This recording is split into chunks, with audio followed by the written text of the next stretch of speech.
Man, Special Agent, FBI Special Agent Sarah Cochran, she came for everybody and gave some people passes, bro.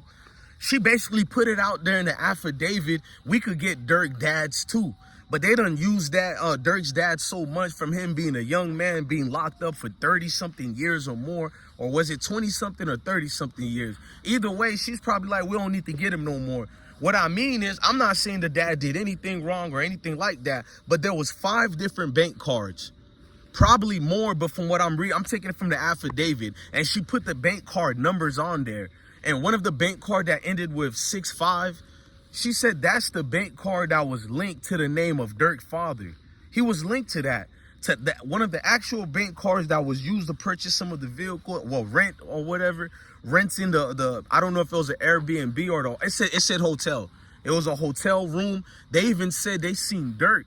We'll talk about that later in this video, but they seen Dirk in one of the facilities too, Mr. Banks. But she went into details about Dirk's father being in the information, but then they went into specifics about him, you know, not being involved. I don't know what they're trying to go with it, at the same time saying he also was linked to it. I think I could feel it, like Dirk's father was the name probably used for the card as some type of representative for OTF, only the family, staff member, faculty. I don't know what position his dad would be, maybe advisor, you know what I mean? Some executive producer. You can be a producer just giving advice. Yes, you can be an executive producer, but he had some type of credentials with OTF where his name was on it. I don't know if it was to make him the fall guy, to throw it off to Dirk, because that would have been dumb if Dirk put his dad in a situation to possibly get incarcerated all over again. The man already lost his son, which is OTFD thing, and now, unfortunately, he lost Dirk. Well, he still has him, because most of these moms can't even talk to their kids in prison. Their kids are dead. So I'm not saying it's a good thing, but the great thing is Dirk is still alive. And prison and jail systems keep you alive longer compared to living out here until someone kills you. But I'm just being honest and vocal about it. But let's fast forward. For Dirk's dad to be implicated in this was wild to me, but he's not being charged or anything. But here's the problem. If something happens later to a different trial, I'm talking about long after they convict Dirk and all that, and they bring up different avenues, they can use that maybe on a state level or during the lawsuits.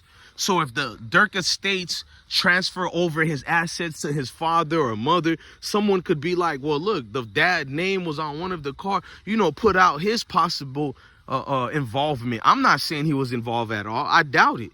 But kids do put the name of parents or whatever to be smarter through the Fed level, so the feds can't take their property, money, or anything like that. But for his name to be attached to it is wild, because we all know Dirk's father is going through, well, he went through the same thing his son is going through, but his was kind of more lenient. He caught a life sentence, being one of the real top shotters out here, but a real kingpin. You know what I mean? He was the real deal. We knew this 13, 14 years ago, maybe longer than that, when this whole drill thing expanded. We knew about the movements of Dirk's father and reading about. I remember when College Kid, rest in peace to his twin brother. You know, I'm my identical twin too. Rest in peace to College Kid twin brother who died. But I remember College Kid, they had first posted that many moons ago. I think around 2011, they told us that Dirk's dad was one of them foot soldiers out here who turned out to be one of the biggest kingpins during that Chicago era. And he got snitched on. Dirk even publicly talked about it, how a snitch got his dad indicted. But the difference with Dirk's dad's situation is drugs. When it's drugs, these politicians, they change the law on drugs so much. Murder charges get changed too based on laws getting changed, but it rarely happens, dog. It don't happen a lot. You feel me? But with your boy little Dirk's situation, I mean, with his dad's situation, it was more of, oh, okay, it's drugs. We just made this law more lenient. This drug over here ain't so bad. So he got to come home earlier than what they expected him to never come home. So after the 20 to 30 years, he came back home. He has to realize that it's not going to even be the same thing for his son. Forget about a snitch. You got a whole confidential informant who's been working the whole moves the whole time. Where do you go after this when it's a confidential informant that you know as well? I know Dirk dad got to feel all of this because he knows the outcome. You hear me? He knows the outcome, the specific outcome that's going to happen after the domino effect gets to spiraling, bro. And it will get out of control. You guys hear me? It will. It's not if. It will get out of control.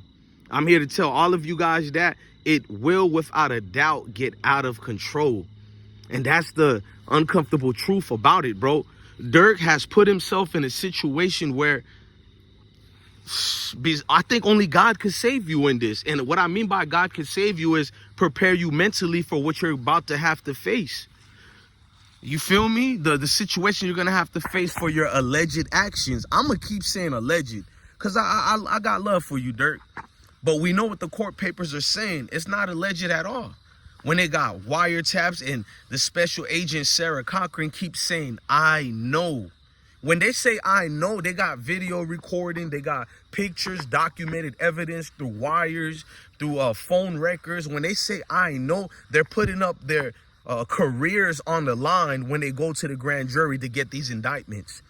They don't just look at you and follow you for a month and now they go to the grand jury. No, nigga, they follow you for a minute, bro. 2 years minimum, probably. All the way it could lead up to 10 years. They stalk and follow you, bro. They know about the side chick you seen on Tuesdays. They know about baby mama number 5 who's cheated on you with her side dudes on Fridays. They know everything, bro.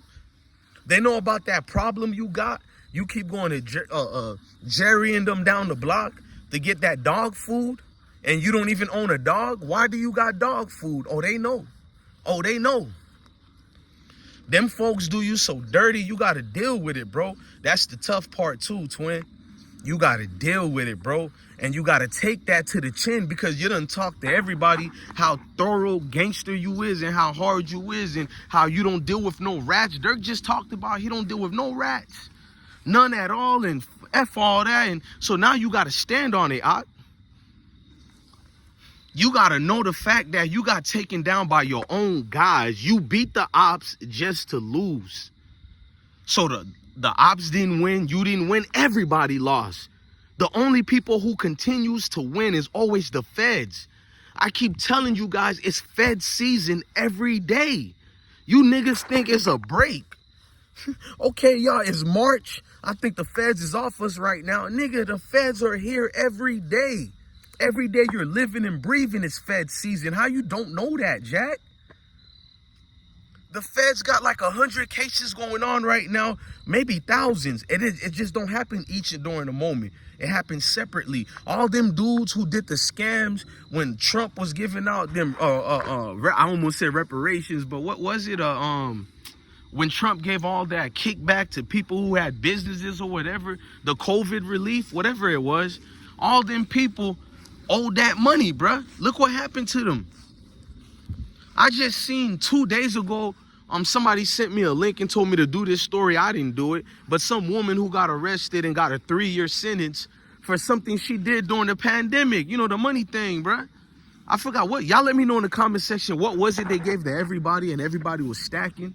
Even Boosie was like, the dope boys came up. They don't need to sell nothing right now.